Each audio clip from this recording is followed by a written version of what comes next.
você que nós podemos levar Jesus.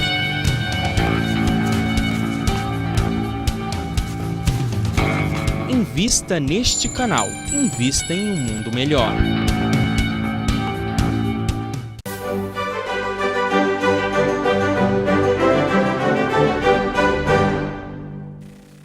Retornamos com o Filosofando, hoje falando sobre a lei de destruição.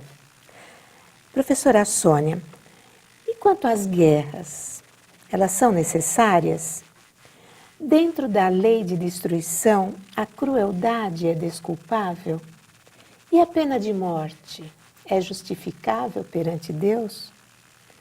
E em que medida a visão espírita da imortalidade da alma e das vidas sucessivas pode auxiliar-nos a compreender e aceitar a lei de destruição?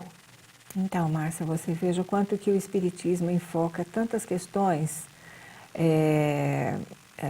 necessárias à nossa reflexão, né? O Livro dos Espíritos não é apenas para ser lido e não é para ser admirado. Ele é para ser estudado, refletido, posto em prática, né? Posto na nossa vivência, num mergulho existencial profundo que possamos fazer, para que nós possamos assimilar o que os espíritos queriam de nós, né? Então, nós já estamos numa evolução necessária, mas ao mesmo tempo suficiente para podermos compreender o que eles trouxeram para nós como informação e como formação. Isso é muito importante. Então, você veja lá, é um trecho pequeno do capítulo sobre leis de destruição, mas os espíritos foram tão incisivos, né, e tão objetivos, tão claros. Então, às vezes as pessoas dizem assim, nossa, mas os espíritos foram cruéis. Não são cruéis, eles veem o nosso interior, o nosso íntimo, o nosso espírito guerreiro, que ainda existe dentro de nós, né? Senão as guerras já não existiriam mais, né? Então, veja só, no que se refere à guerra especificamente, a filosofia da guerra ou filosofia bélica, que é a conduta que nós devemos tomar para examinar a guerra, para além das questões típicas de armamento e estratégia, inquisitoriais, ou melhor, inquisidoras em coisas como o significado e a etiologia da guerra, a relação entre a guerra e a natureza humana, bem como a ética da guerra, nós devemos analisar certos aspectos dessa filosofia que podem se sobrepor, como a filosofia da história, a filosofia política, a filosofia do direito, né? Alguns pensadores, principalmente mais antigos, como Nicolau Maquiavel, ele escreve um livro bastante interessante, onde ele faz uma análise sobre a guerra no seu tempo, né? Mas Maquiavel viveu no século XVI, então algumas questões que ele coloca ali na prática até que são plausíveis dentro da sua época.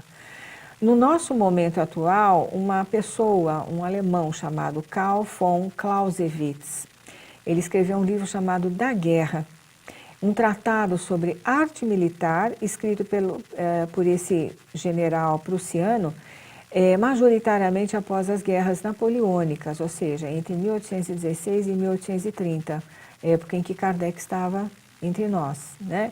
E publicado pós-morte em 1832. Na prática da guerra, esse livro é uma obra incompleta. Ele se propôs a revisar os seus manuscritos em 1827, mas não viveu o suficiente. Esse livro se tornou um dos mais respeitáveis clássicos de estratégia militar e de grande influência na literatura moderna do tema, permanecendo assim como objeto de estudo em diversas academias militares e até nas escolas militares brasileiras. Mas o que os espíritos falam sobre a guerra? Eles são muito incisivos, né? Nós já dissemos antes. Eles dizem que a guerra é um sinal, é um flagelo destruidor criado pelo homem, né? Na questão 742, qual a causa que leva o ser humano à guerra? Eles dizem, predominância da natureza animal sobre a espiritual e satisfação das paixões. No estado de barbárie, os povos só conhecem o direito do mais forte, e é por isso que a guerra para eles é um estado normal.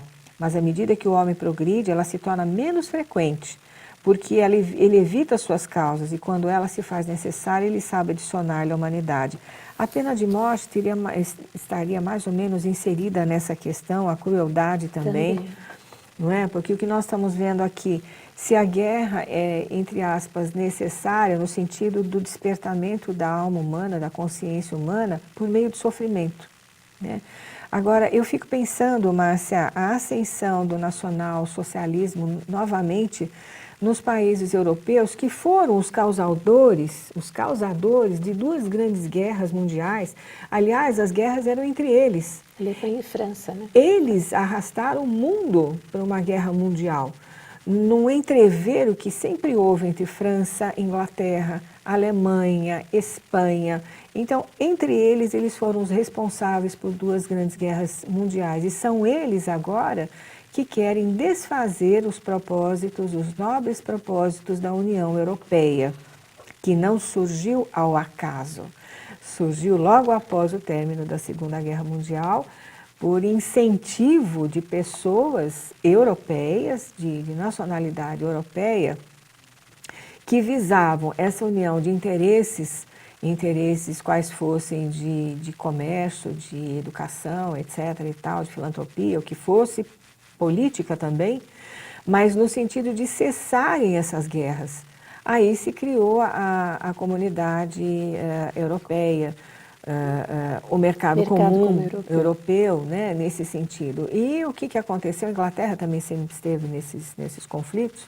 A Inglaterra se retirou, né? Eu ouvi agora, recentemente, um discurso do ex-ministro da Inglaterra, Tony Blair, dizendo que ele vai voltar à política porque ele foi contra o Brexit, né? Portanto, ele sabe as consequências que isso pode trazer para o seu país e para a Europa. Nós vemos agora a França na iminência de sair, ela que foi um dos países que assinou o Tratado da União Europeia. Nós vemos o nacionalismo alcançando níveis elevados na Alemanha, né? Então, perigo. O que essas pessoas pretendem, né? O que essas pessoas pretendem? Poder. Poder para quê? Não é verdade?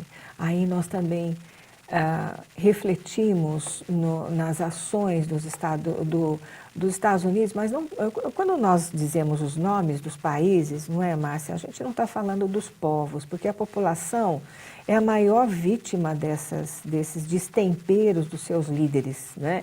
Então, os líderes desses países que precisam muito de nossas preces e vibrações, eles fomentam essa atitude não igualitária, de predominância de poder, de mais ou menos utilizar aquele processo histórico de Davi e Golias, como parece que está havendo entre a Coreia do Norte e os Estados Unidos, nesse sentido de fomentar mais uma guerra, e dessa vez uma guerra que pode devastar metade do planeta, não é? Porque agora as armas são totalmente diferentes das utilizadas nas guerras anteriores. Então, o que nós vemos hoje é sempre assim, o ser humano está sempre na iminência de fazer algo que não deve fazer, porque ele já tem progresso suficiente, intelectual e moral, para não tomar essas iniciativas. Você não acha, Márcia? E quando você falou que após a Segunda Guerra criou-se, né, o mercado comum europeu, e isso foi um grande avanço, né, do ponto de vista social, moral, político. Exato. Demonstra o aspecto positivo que existe também na destruição, que após uma grande catástrofe natural ou após uma catástrofe política ou social, como é militar, como é a guerra, sempre vem uma reflexão maior, os povos se unem mais, até pelo sofrimento que passaram, e surgem coisas positivas, não é, Sônia? É nesse sentido que a lei de destruição, ela faz parte daquele plano geral para o universo, para o planeta, que Deus coloca, né? Então, Márcia, mas olha só, a Segunda Guerra Mundial, ela já se utilizou, os Estados Unidos já se utilizaram de duas grandes bombas atômicas em Hiroshima e Nagasaki. Pois é. Então ficou muito claro para nós as consequências que pode trazer uma nova guerra nuclear, né? Agora as armas estão super potencializadas, então não se explica mais o porquê. A guerra química, De né? uma guerra química, por exemplo, utilizada Perigosíssima, né? na Síria e por outros países, no extermínio de etnias que eles, enfim. Então tudo isso não se explica mais. Então essa necessidade que os espíritos dizem, e que pode vir ao encontro desse comentário que você fez, nós temos que tomar muito cuidado, porque agora estamos todos pisando em ovos, né? Com relação a toda essa iniciativa que esses países que se acham proprietários do planeta. Sim. Então, o que nós estamos antevendo aí? Alguma ação mais incisiva por parte do plano espiritual superior deverá ocorrer, se eles tomarem alguma iniciativa nesse sentido, porque ninguém pode destruir a obra divina. Né? Ninguém Então, tem esse direito, né? ninguém tem esse assim direito, como né, ninguém Márcia? tem o direito de condenar alguém à morte, Isso. não somos Deus, né? Lógico, a pena de morte já deveria ter sido absolutamente abolida do planeta, e não foi, ainda não foi. Né? E os países que aboliram mostraram um desenvolvimento espiritual, moral superior aos outros, não é verdade? Isso. É que o ser humano não entende que o processo de refazimento do ser humano, seja ele um psicopata, um doente mental, um cruel, ou qualquer coisa, nesse sentido, se dá através do processo da educação. Não é assassinando pessoas legalmente através das leis humanas que nós vamos reformar o planeta. Não é dessa maneira, ao contrário. Né?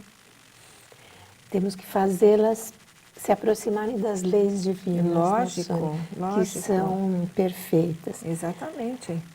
E a visão espírita, né, de que somos imortais, espíritos imortais, e de que passamos por vidas sucessivas, dá-nos uma aceitação maior, uma visão mais ampliada dessas questões, né, que de imediato podem parecer castigo de Deus, uma destruição total, uma coisa sem necessidade ou abusiva.